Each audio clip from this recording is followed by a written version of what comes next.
Dear students, in my previous presentation we have discussed about classification of crystals into 230 space groups, 32 point groups, 14 Brevis lattices and 7 crystal systems.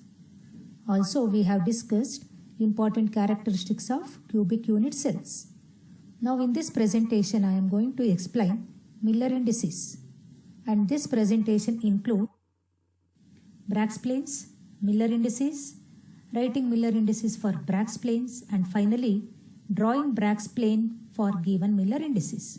First let us look at what are these Bragg's planes.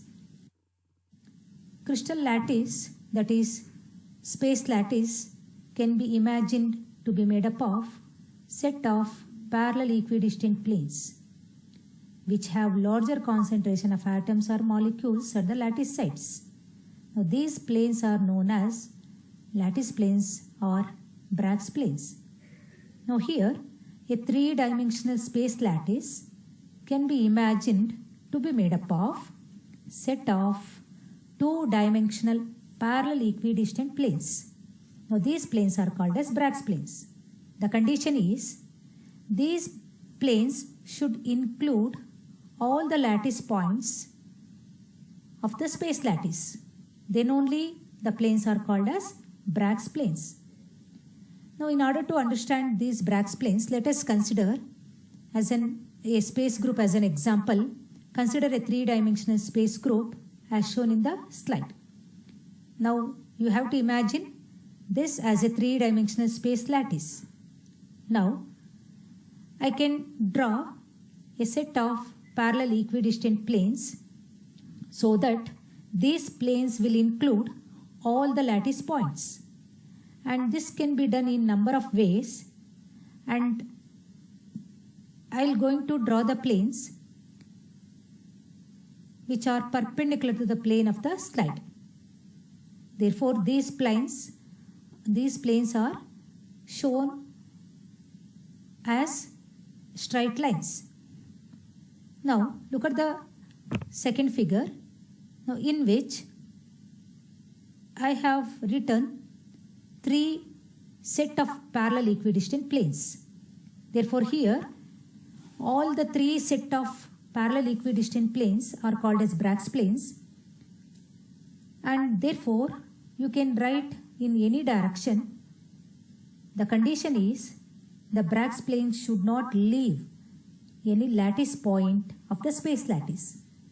Now here the green colored set of parallel equidistant planes are one set of Bragg's planes, orange colored set of lines are other set of Bragg's planes, and blue set of parallel equidistant planes are a third set of Bragg's planes. Therefore for a given space lattice we can imagine the Bragg's planes in any orientation. Now even though I have used three set of Bragg's planes, they are not identical, they are not same. They are differ with respect to the orientation, and also they are differ with respect to the interplanar distances. Therefore it is very important to name these Bragg's planes. Now look at the another figure. Now here for a given space lattice you can imagine the presence of Bragg's planes in number of ways. Here in this example we have written 5 different ways of writing Bragg's planes for a given space lattice, and if you observe these planes, they are not same, they are not identical, they are differ with respect to orientation, and also you can easily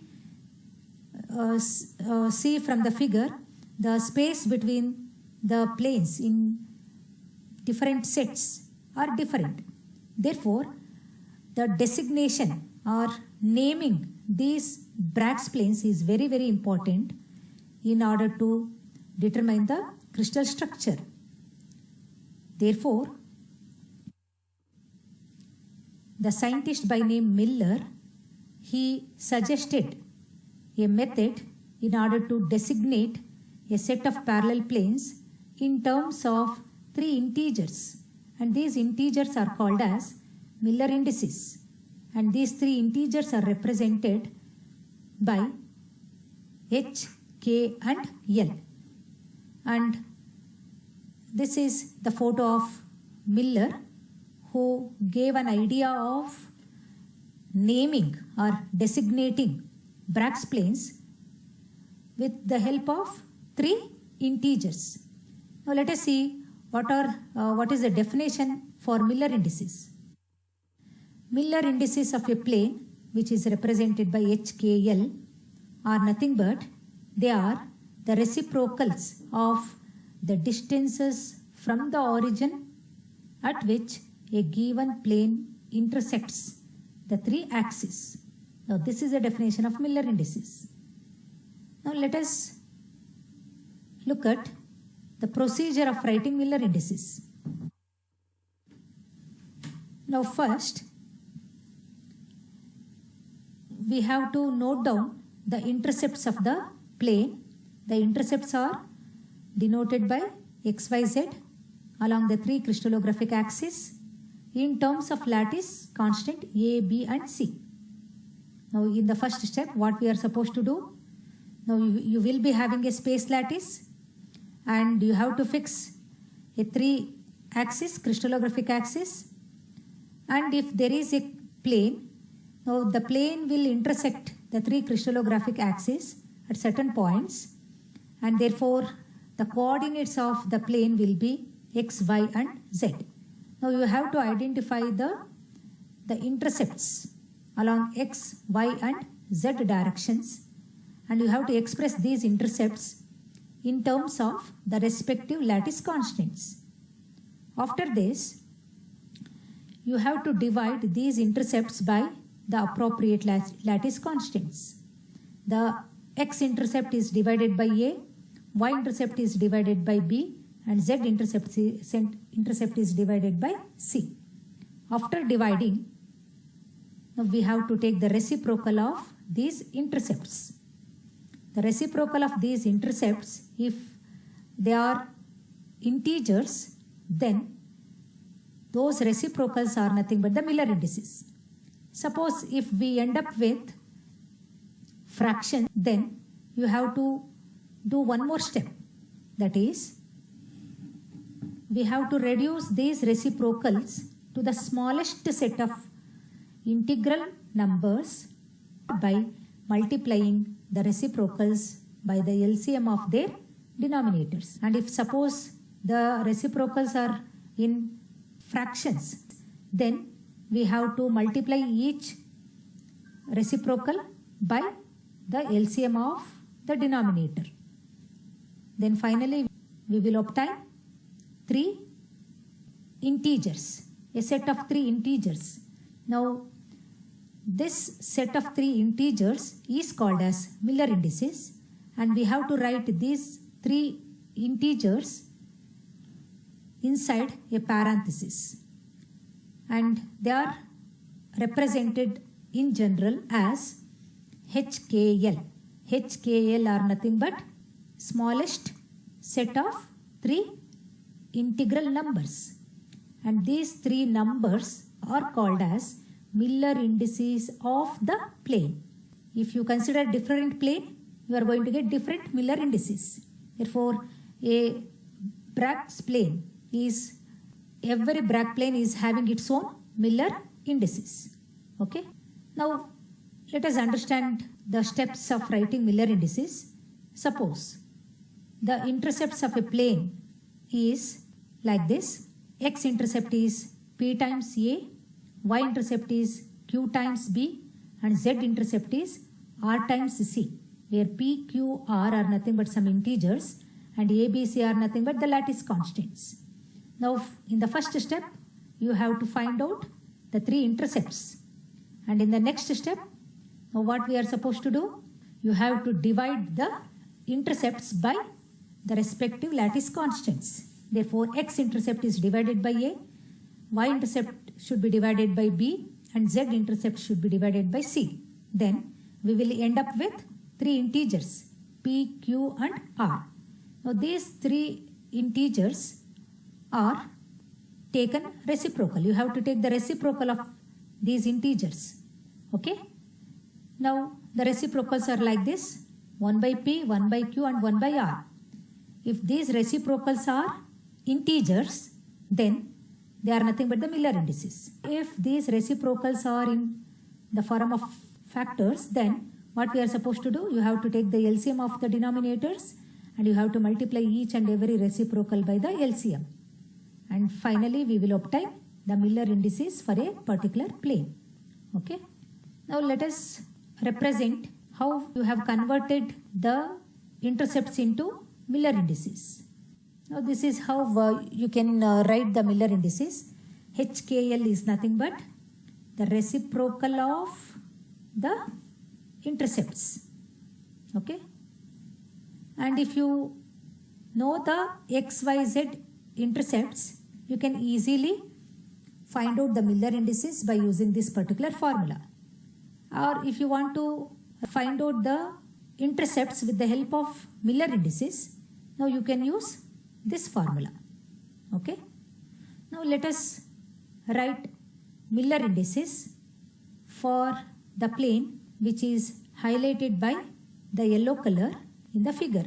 Now here we are having three crystallographic axes. Along one axis, the lattice constant is A, that is x-axis. The direction in which the lattice constant is B is nothing but the y-axis. And the third direction in which the lattice constant is C is nothing but the z-axis.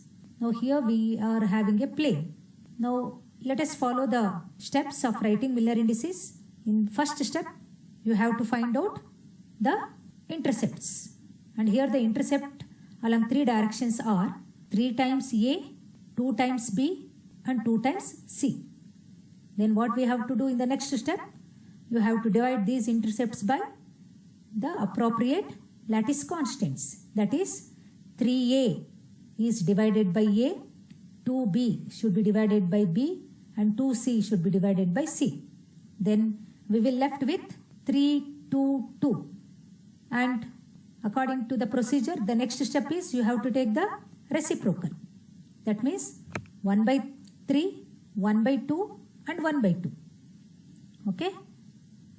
Now after taking the reciprocal, and here if you look at the reciprocals are, they are in the form of fractions. Therefore, you have to take the LCM. The LCM here is 6. You multiply each reciprocal by the LCM. Then you will get a set of integers as 2, 3, 3. And you have to enclose these integers in a parenthesis. And therefore, the Miller indices of the given plane is 2, 3, 3 plane. Okay. Now let us concentrate on the Bragg's planes of cubic crystal. Now let us take the cubic unit cell and let us practice how to write Miller indices for the crystal planes. Okay.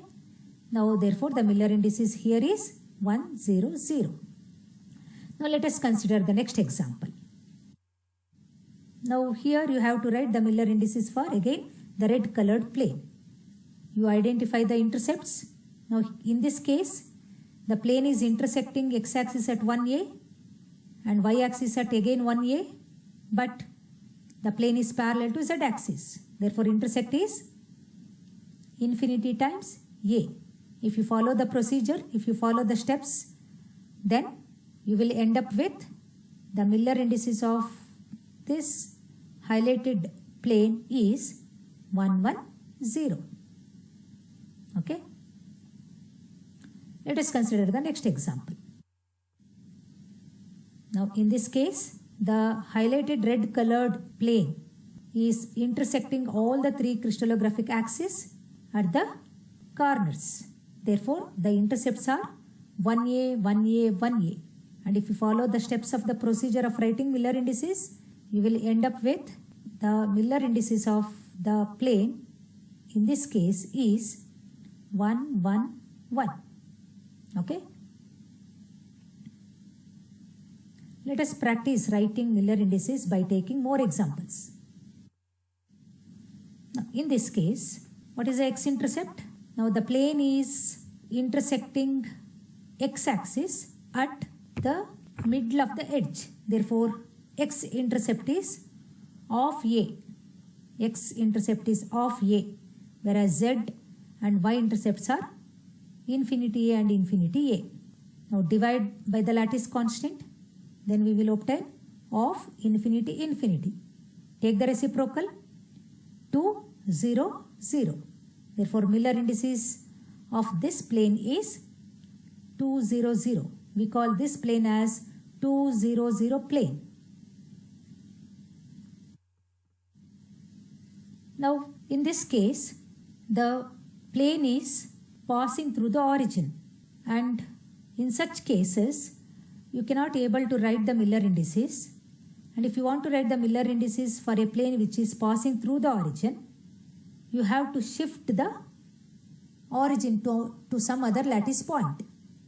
In this case, let me shift the origin as shown in the figure. Now with respect to new origin, the plane is along negative x direction. Okay. Therefore, the x-intercept is minus 1a. The x-intercept is minus 1a. The plane is parallel to y and z axis. Therefore, along y and z axis, the intercepts are infinity a, infinity a. If you follow the same procedure, then the Miller indices of the plane is minus 1, 0, 0. Now this minus 1 we have to put as a bar, and you have to read this plane as 1 bar 0, 0 plane. Okay, this bar represent the negative intercept. Okay. Now let us consider one more example. Now here again, the plane is passing through the origin.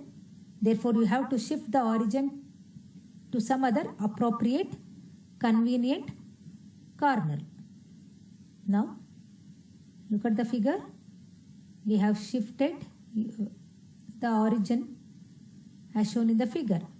Now, the plane is towards negative y direction. Therefore, the Miller indices of this particular plane is 0, 1 bar, 0. 0, 1 bar, 0. Like this, you can practice writing Miller indices for the planes which are shown in the slide. Okay. Next, now let us learn how to draw Bragg's planes for a given Miller indices. Now, if the Miller indices HKL values are given, then by using HKL values, you have to construct the plane.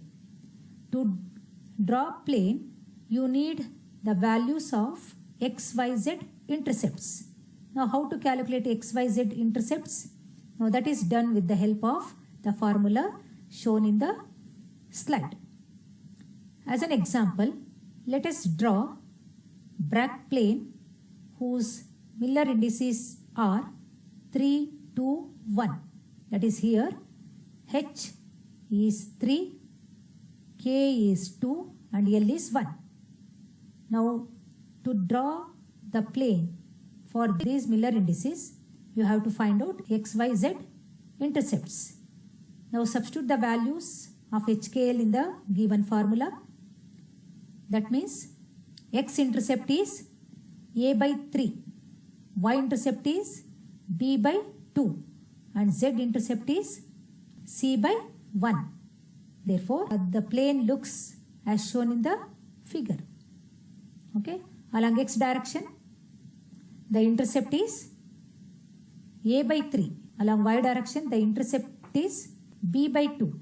And along z direction, the intercept is c. C by 1, that is c. Therefore, now this is the plane whose Miller indices are 3, 2, 1. Okay, let us take another example. Let us draw the plane for the Miller indices 4, 3, 1. HKL are 4, 3, 1. Then x-intercept is a by 4, y-intercept is a by 3, z-intercept is a. Therefore, the plane is like this. Okay, this green color plane represent the plane for which the Miller indices are 4, 3, 1. Let us consider the next example. Let us draw a plane for Miller indices 2, 0, 1. Okay, x-intercept of this plane is a by 2, y-intercept of this plane is a by 0. That means infinity, z-intercept is a, and therefore the Bragg plane is like this. Okay, if the Miller indices is 0, then the plane is parallel to that particular axis. Here the k indices is 0, therefore the plane is parallel to y-axis. Similarly, you can write the Miller indices which are having negative integers. Now here you have to shift the origin appropriately so that you can able to draw the Bragg's plane. Now let us know important features of Miller indices of crystal planes. As all the parallel equidistant lattice planes have same Miller indices do not define a particular plane, but it defines a set of parallel planes. If the Miller indices of two planes have same ratio, then the planes are said to be parallel to each other. If HKL are the Miller indices of a plane, then the plane cuts the axis into H, K and L equal segments respectively. For an intercept at infinity, the corresponding index is 0. If plane cuts an axis on the negative side of the origin, the corresponding index is negative and a bar is put over that index indicating it is negative. Now these are the important features of Miller indices.